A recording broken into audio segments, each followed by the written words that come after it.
Underneath the pop culture version you think you know, behind the wish-granting dragon with glowing eyes and 7 magical orbs, lies something far older and far more powerful. Shenlong was not created to grant your heart's desire. He wasn't designed to appear with a roar and disappear with a flash. The real Shenlong was a god, a sacred force worshipped in ancient China, not by children playing with action figures, but by emperors, farmers, priests, and entire dynasties who feared his silence more than they feared war. In Chinese mythology, Shenlong is the dragon god of rain and thunder, the one who holds the balance between survival and devastation. There were no Dragon Balls, there were no commands, only prayers, sacrifices, and trembling hope that the skies would open and bring life to dying crops. When Shenlong withheld rain, entire regions starved. When he unleashed storms, entire villages flooded. He was not summoned for fun. He was invoked as a last resort. And when he came, it was not with a glow, it was with lightning. Shenlong's name means spirit dragon, or divine dragon, and he was seen as one of the highest celestial beings in the pantheon of traditional Chinese religion. His role wasn't to fulfill wishes, but to govern the heavens, particularly the clouds, wind, and rain. He was one of the 4 dragon kings, each of whom ruled over a sea and the weather of its region. But Shenlong stood above even them, the celestial envoy of the Jade Emperor, ruler of heaven.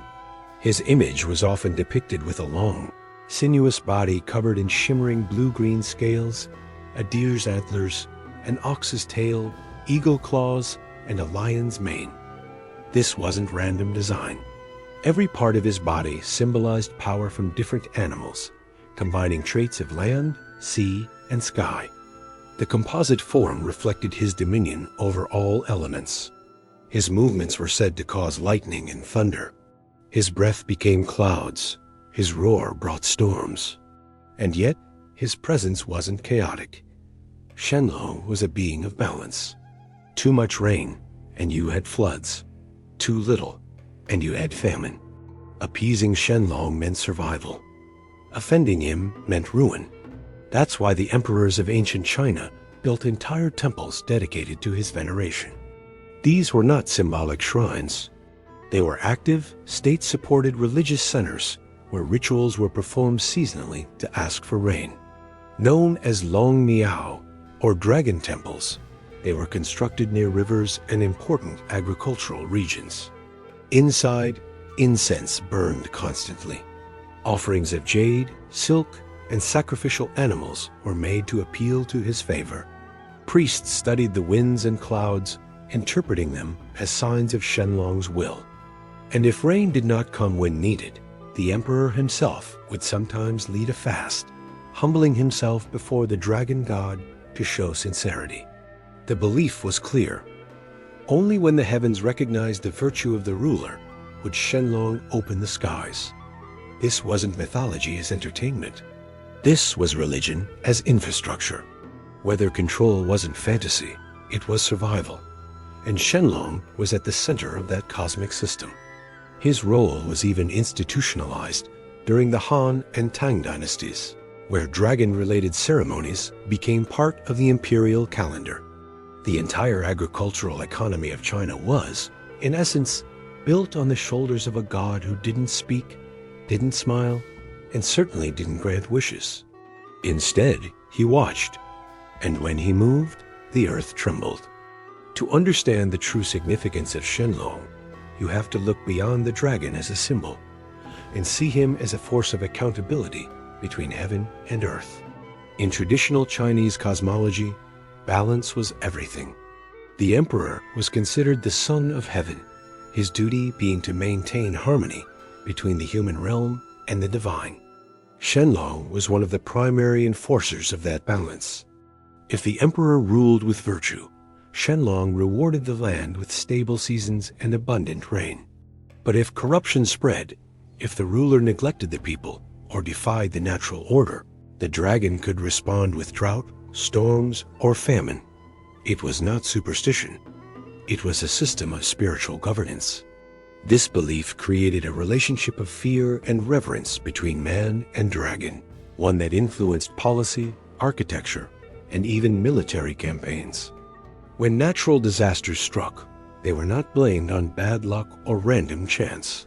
They were seen as warnings from Shenlong, messages that the emperor had lost the mandate of heaven.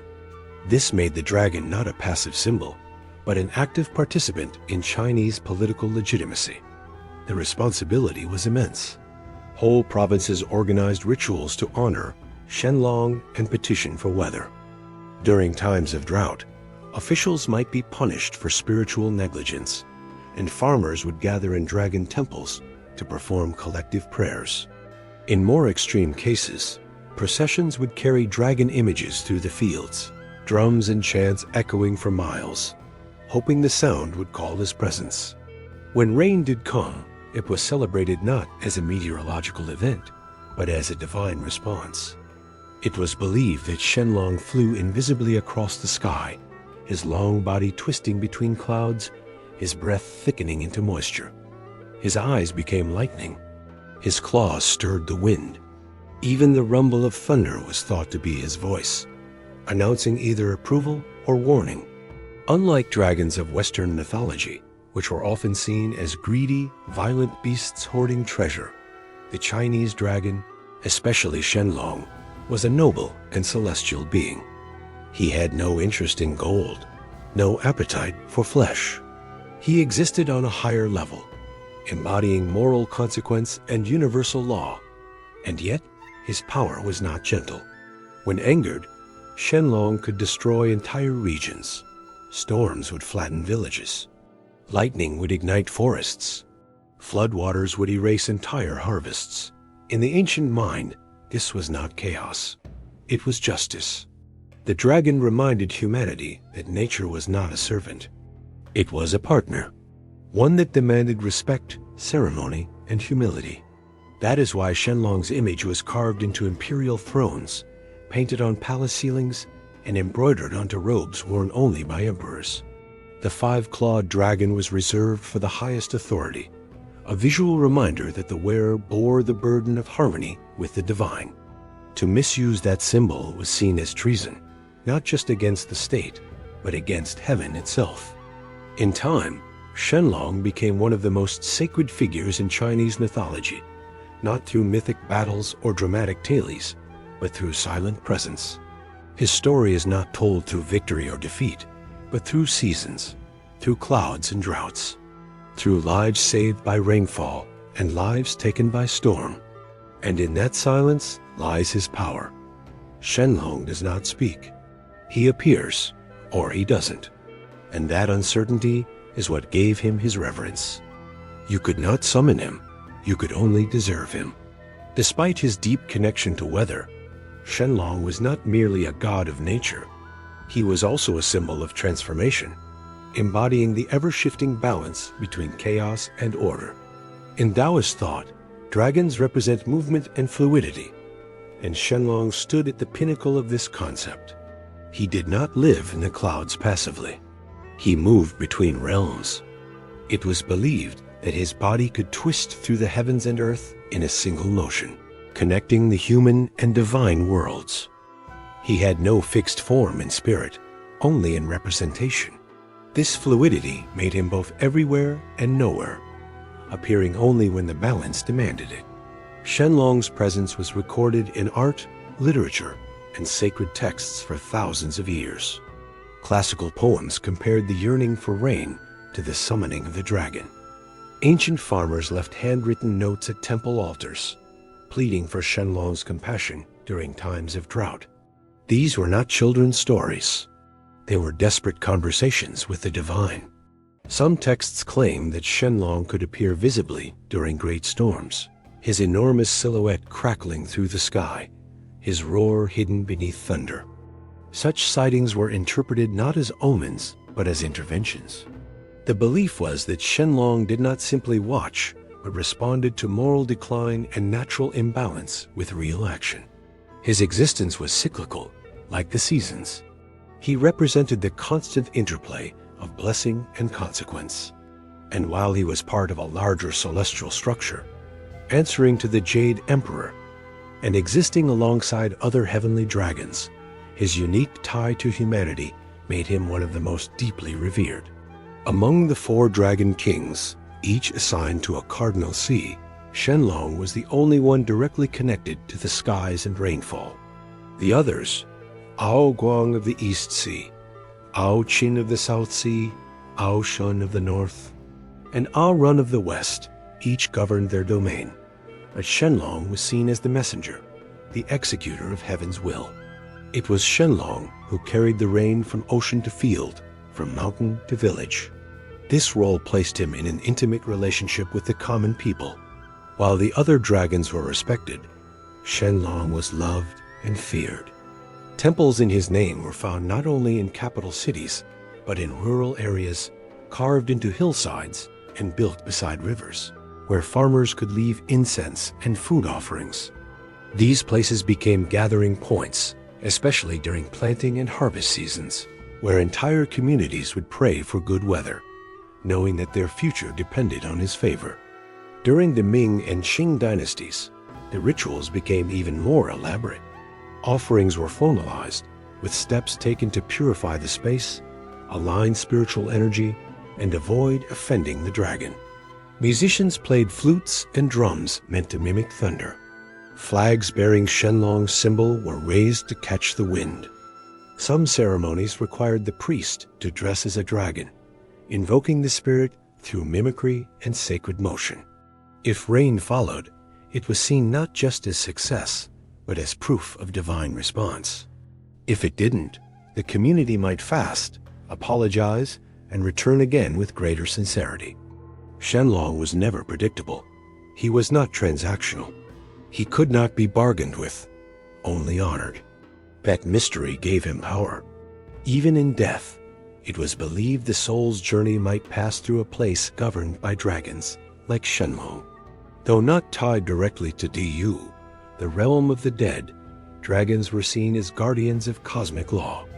Shenlong's role in life was to regulate nature, but in death, he became part of the judgment, a symbol of whether a life was lived in harmony or defiance.